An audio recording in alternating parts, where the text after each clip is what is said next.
نبی پاک صلی اللہ تعالی علیہ وسلم فرماتے سوموار اور جمعرات والے دن لوگوں کے اعمال اللہ کی بارگاہ میں پیش کیے جاتے ہیں۔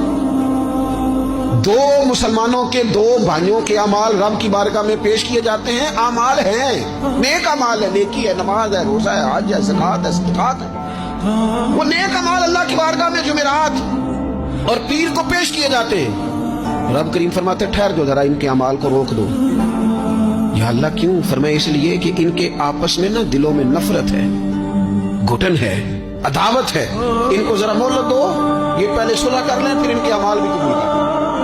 اتنی عداوتیں پالی ہوئی ہیں، اپنے دلوں کے اندر گھٹن پیدا کی ہوئی، اختلاف کہاں نہیں ہوتا لیکن نفرتیں پیدا کر لینا کیا جرم کیا بھائی نے؟ کون سا کفر کر بیٹھے ہیں رشتہ دار؟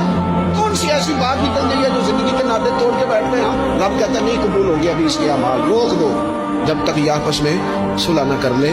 اور میں اس لیے کہ ان کے آپس میں نا دلوں میں نفرت ہے، گھٹن ہے، عداوت ہے، ان کو ذرا مہلت دو، یہ پہلے صلح کر لے